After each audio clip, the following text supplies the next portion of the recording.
Hi, this is Corey Johnston, and today's lesson is going to come from the 17th chapter in the second book of Kings. Herein we learn of the fall of the northern kingdom of Israel, which lasted as an independent political entity a little less than 200 years, whereas that of Judah lasted, or a little over 200 years, whereas that of Judah lasted a little more than 300 years. And the reason for this is because the covenant violations of Israel were more consistent than Judah, which all of the kings, which set the moral tone and model for the citizens of their respective domains, were invariably idolaters and wicked in the northern kingdom of Israel, whereas that of Judah was more often than not defined by a fluctuation. One time, as soon as a reformer would come, the idolater would come, and then the reformer would strip down the idol pagan shrines, and then another idolater would come. But the opening verse reads, "In the 12th year of Ahaz, king of Judah, Hosea, son of Elah, began to reign over Israel in Samaria for 9 years." Now, Samaria had been moved. It was established as the capital city of the northern kingdom of Israel, by Omri, who was identified as the king who set the unprecedented amount of wickedness, and that we don't read of in the next verse, which reads, "And he did evil in the eyes of Yahweh, but not as the kings of Israel who were before him." So even though his waywardness and wickedness was perhaps less egregious than his predecessors, enough was enough, and the time had finally come for judgment. Shalmaneser, king of Assyria, came against him, and Hosea became his servant and rendered him a present. So even before the conquest, he was subjected to a vassal state. He was ruling effectively as a puppet monarch for his vassal overlord, which was the king of Assyria, which was the rising and ruling empire in the ancient Near East at this moment in time. This takes place, or the fall or conquest occurred in the year 722 BM, before Messiah. But the king of Assyria found a conspiracy in Hosea, for he had sent messengers to So, king of Egypt, and he had not brought a present to the king of Assyria as year by year. And the king of Assyria shut him down and bound him in prison. So the temptation for the Jews to look to Egypt had been something that was as early as Abraham and Solomon, the last king of the united monarchy, after which time the kingdom split into northern and southern kingdoms, Israel and Judah respectively. He looked to Egypt and imported many of their chariots. And so the temptation for the secular kings of Judah and Israel was to place faith in their alliances, faith in a pagan king is an inferior foundation to faith in Yahweh. And the repeated message of many of the prophets was to look up, not around them, for their security. And this, sadly, the path of obedience was neglected in favor of the path of expedience. And we in the United States are in a somewhat similar predicament, whereby in our international stage, we are very much burdened by unequal alliances. And even though we are the hegemonic power in the world for some time at present, we remain at the mercy of the world more so than the world remains at the mercy of us. And I think it would be better if we started placing faith in ourselves, governed by God, as opposed to unequal alliances. Most of our allies are moochers, ingrates, idlers, and invalids. And there's really no reason to invest financially in their security to the extent we are at least currently doing and have been doing for some time. And the king of Assyria went through all the land and went up to Samaria and besieged it for 3 years. So the siege we had earlier mentioned in a lesson delivered earlier today, Jeremiah 52, the fall of Judah, that the Babylonian siege took place over the course of 2 years, began in 588 BM and completed in 586 BM, but the one in Israel would have taken place, more specifically Samaria, the capital city, would have began in 725 BM and been completed in the year 722 BM. In the 9th year of Hosea, the king of Assyria captured Samaria and exiled Israel to Assyria and settled them in Halah, in Habor, the river of Gozan, and in the cities of the Medes. So they were not scattered to one specific or not exclusively concentrated in any one specific location. And this is because the Assyrian conquest policy was to scatter their conquered nations throughout the vast empire and to intermix and encourage interracial marriages so as to prevent any ethnically homogeneous people, which posed a threat in posing ethnically or nationalistic uprisings against them. And the Sumerian or the Israelites, who became afterwards henceforth known as the Sumerians, would not have their ethnic purity preserved intact, as was the case of Judah, which ultimately set themselves at consternation after the exile.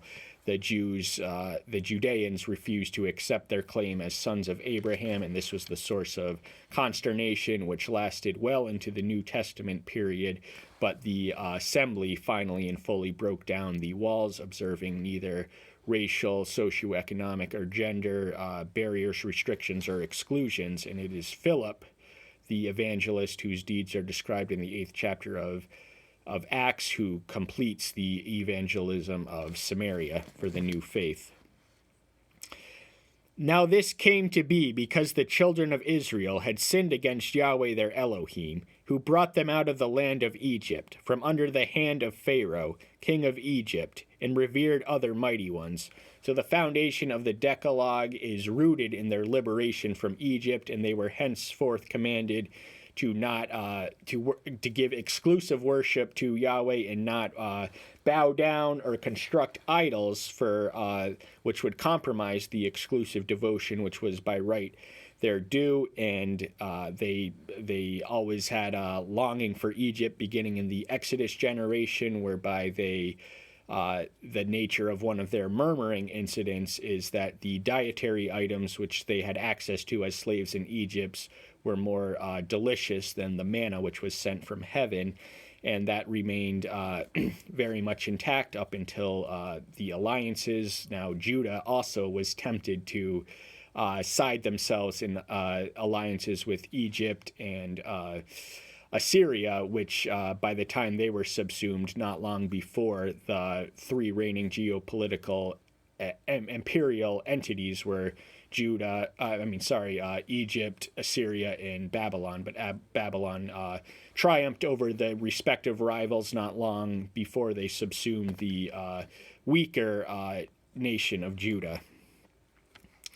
And walked in the laws of the Gentiles, whom Yahweh had dispossessed from before the children of Israel, and of the kings of Israel that they had made. So the entire reason, one of the reasons that the Promised Land was selected was because the worship practices of the Canaanite and the Aboriginal inhabitants thereof were particularly wicked and detestable and abominable in the sight of Yahweh. So he wanted them gone to make room for one who would worship him in a worthy manner befitting of true religion and spirituality. And the other reason is that the Promised Land contains the diversities of geographical terrains and experiences. There's snow on mountains and there's sun on the beaches, and this ultimately enabled the Bible to have a more universally receptive audience than the Quran, which is not going to find an audience amongst Eskimos, because the desert it's an exclusively desert territory, and they have no terms for snow or anything along those lines.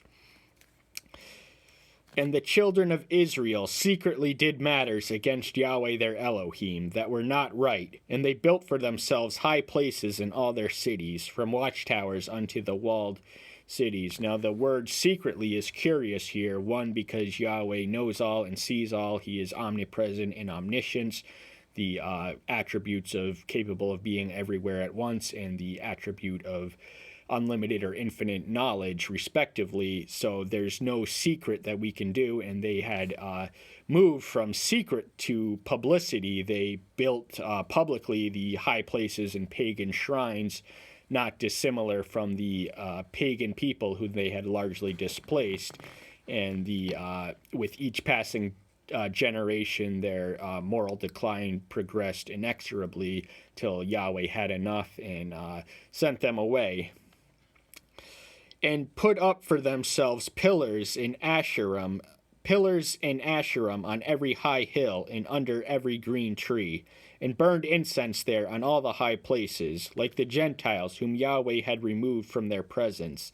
And they did evil matters to provoke Yahweh. So the all-encompassing scope of their idolatrous shrines and practices and altars was endemic throughout the territory which they occupied, and this provoked the wrath of Yahweh, and rightly so, because this was an egregious violation of the covenant and the terms thereof, according to which prosperity and blessings were a natural consequence of obedience, and punishment and consequences were, with which they were amply warned of, were the consequences of disobedience. And in spite of all the warnings, not only in the Mosaic law but through the prophets, many of whom had many of whom had warned the kingdom of Israel. Some of them were natives or citizens of Judah. Others were citizens of Israel, but there was no excuse for them not to heed the warning. Sadly, they neglected to, at their own peril, to not heed. And serve the idols, of which Yahweh had said to them, "Don't do this." Now, in many ways and in many locations, he had made his displeasure plain at the practice of idolatry, which is inimical to the true religion and spirituality, which demands exclusive and uncompromised devotion. And Yahweh warned Israel and Judah through all his prophets and every seer, saying, "Turn back from your evil ways, and guard and keep my commandments and my laws, according to all the law which I have commanded your fathers, and which I sent to you by my servants, the prophets." So the prophets were covenant enforcers of sorts. Any original line of thought which deviated from the Mosaic covenant was tantamount to heresy. Now, there were certainly no shortages of false prophets who arose, but with good reason, none of the prophets whose writings survive in the collective canon deviates in any way, shape, or form from the Mosaic covenant. But they did not listen and hardened their necks, like the necks of their fathers, who did not put their trust in Yahweh their Elohim. So this was a historical progression and trajectory of what one generation set the model and tone, which invariably and inexorably progressed to progressively greater states of deterioration, and finally the final generation of the northern kingdom of Israel had reaped what was sown so many generations ago, and rejected his laws and his covenant that he had made with their fathers, and his witnesses which had witnessed against them, and went after worthlessness, and became worthless, and after the Gentiles who were around them, and of whom Yahweh had commanded them not to do like them. Now, the practice of idolatry is worthless because the idols that are worshipped are non-existent, figmentary figures of the human imagination, whereby the order of the operation, wherein we read in Genesis 1:26 that we are made in the image of Elohim, the idol reverses the order and makes their gods according to their own image or species found in nature or anything of that long, and it reduces them to a state of worthlessness because the object of themselves are worthless and non-existent entities, which they elevate to unnatural and artificial levels of superiority, which just aren't there. And they left all the commands of Yahweh their Elohim, and made for themselves a molded image, 2 calves, and had made an Asherah and bowed themselves to the host of the heavens and served Baals. So the calves, which were originally initiated, the two golden calves, when Moses was away from the camp of Israel, and his brother Aaron, who had been delegated the task to serve as the high priest, catered to the popular demands in Numbers 23:9 reads, "Follow not a multitude to do evil," but Aaron was at this moment in time a man of weakness who compromised his expected duties and gave in to the crowd. And Ashtoreth and Baal were respective deities, non-existent but very much real to some of the adjacent neighbors of the ancient Near East.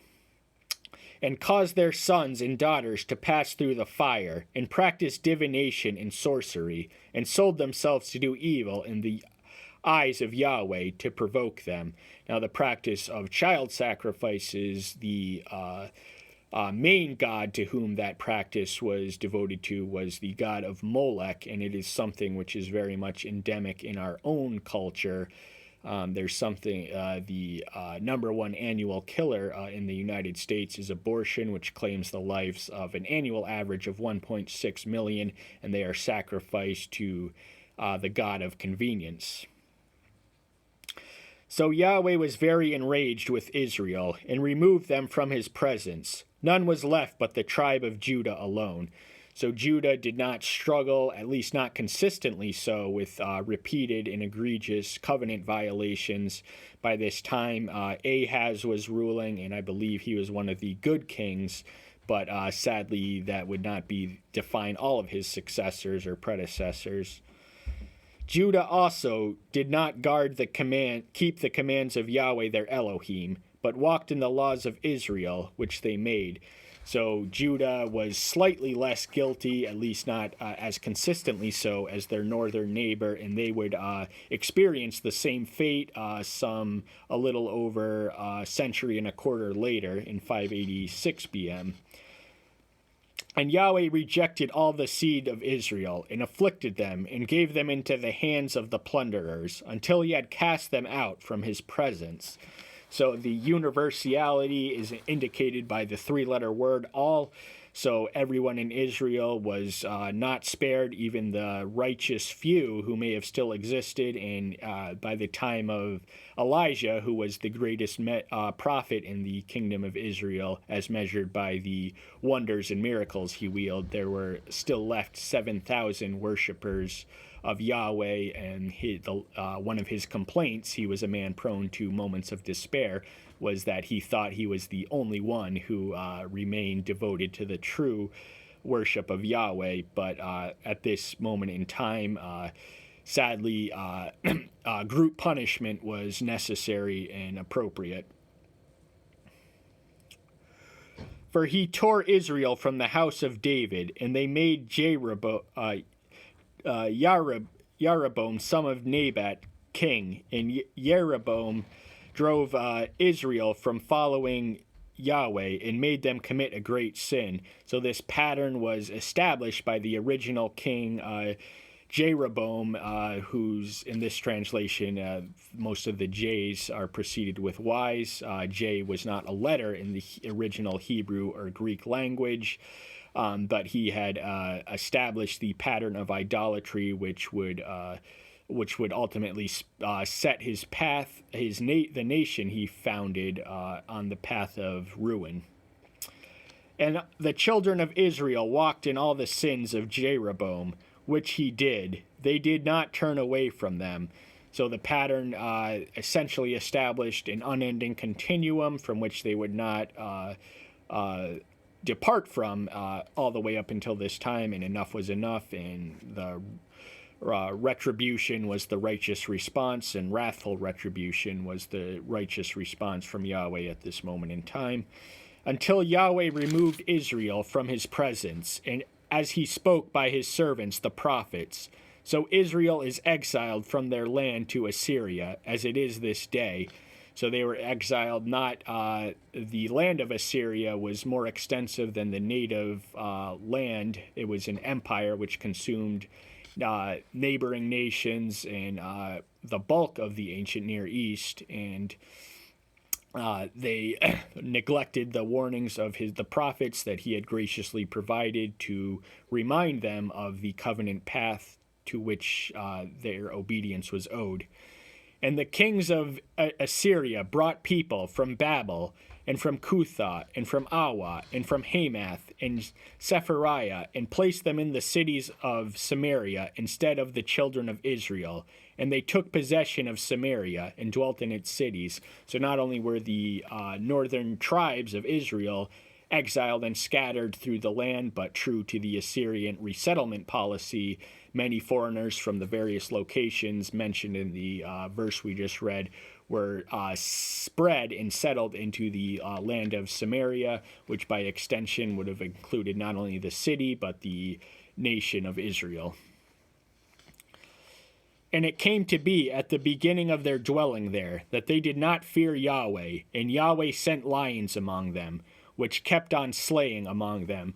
So the term of derision which was used by Judah of their northern neighbors was the proselytes of the lions, so named in reference to the lions which were sent to slay them there. And they spoke to the king of Assyria, saying, "The nations whom you have removed and placed in the cities of Samaria do not know the justice of the Elohim of the land, and he has sent lions among them.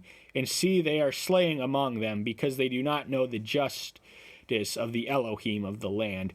So the polytheistic premise was that there was a God for respective elements of nature or national or city-state entities, and according to which they were to be respected in their what was thought to be their respective domains. Now the Assyrians would have conceived Yahweh as a national entity, whereas the Jews would have considered him, or were supposed to consider him, as the universal creator of the heaven and earth. And the king of Assyria commanded, saying, "Send one of the priests whom you exiled from there to go there. Let him go and dwell there, and let him teach the judgments of Yahweh, of the Elohim of the land." So in order to solve the dilemma of the people being consumed by lions, the king of Assyria elected to send some of the indigenous inhabitants, or at least the priestly caste, back to the land from whence they came in order to instruct the newly settled inhabitants on the correct and true worship of what the Assyrians considered to be the national deity. And one of the priests whom they had exiled from Samaria came and dwelt in Bethel, and taught them how to fear Yahweh. But every nation was making mighty ones of its own, and put them in the houses of the high places which the Samaritans had made. Every nation in their cities they dwelt. So we can take it that this individual priest was faithful to the true religion, but there was nothing he could do about the overwhelming numerical superiority of the pagan inhabitants who refused to detach themselves from their pagan practices and worships, and this is known as syncretism. Now, many of the Jews that succumbed to idolatry did not outright abandon Yahweh, but they worshipped him as one as many, as opposed to the exclusive creator and controller of the earth. And the practice of syncretism is very much alive in America. We are a religiously pluralistic nation, and many worship the one they call God according to how they see fit, as opposed to how he commands. And the men of Babel made Succoth Benoth, and the man of Cuth made Negral, and the man of Hamath made Ashima. These would have been the familiar deities of the respective nations which they had settled in the nation of Israel, referred to as Samaria. And the Awites made Nibzah and Tartak, and the Sepharites burned their children in the fire to Adramelech and Anamelech, the mighty ones of Sepharim.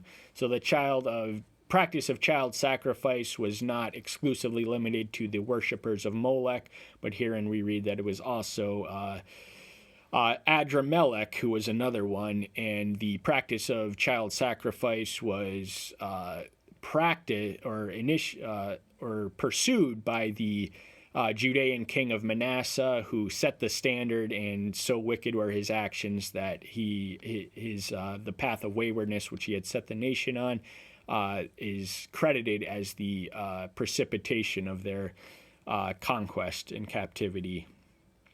They also feared Yahweh, and from every class they made for themselves priests of the high places, who offered for them in the house of the high places.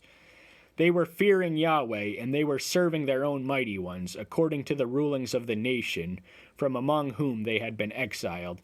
So even the Jews, in spite of all their, by this point, they had been effectively exiled as a response to their syncretistic idolatry, and the lesson wasn't learned on them. They had succumbed to the ways of their new neighbors and inhabitants.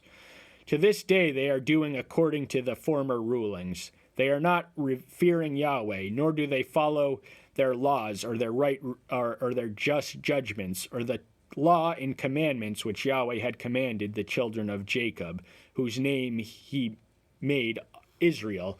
So the writing of this book occurs in the early post-exilic period, and during this time, the Ezra expelled the Samaritans from partaking in the new resettlement of the temple in Jerusalem, with whom Yahweh had made a covenant and commanded them, saying, "Do not fear other mighty ones, nor bow down to them, nor serve them, nor slaughter to them."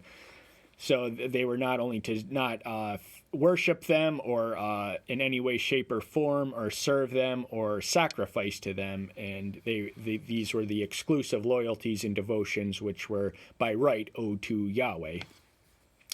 But Yahweh, who brought them up from the land of Egypt with great power and with an outstretched arm, him you shall fear, and him you shall bow yourself, and to him you shall slaughter. So the author of this is reminding his audience of the exclusive and uncompromised devotion, worship, and service which is owed to Yahweh, and rightly so.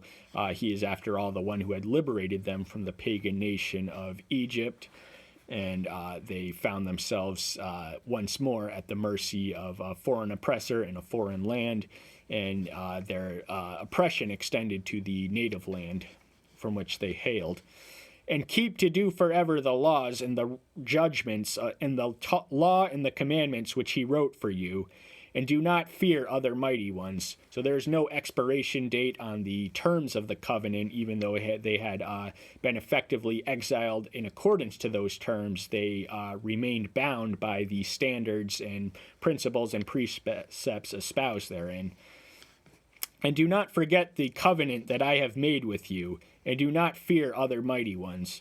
Now, one of the things that we learn from history is that we rarely learn from history, so the injunction to remember is always palpable, sadly not heeded, but this had been the case through the prophets he had sent them, and sadly it continues in many forms to this day.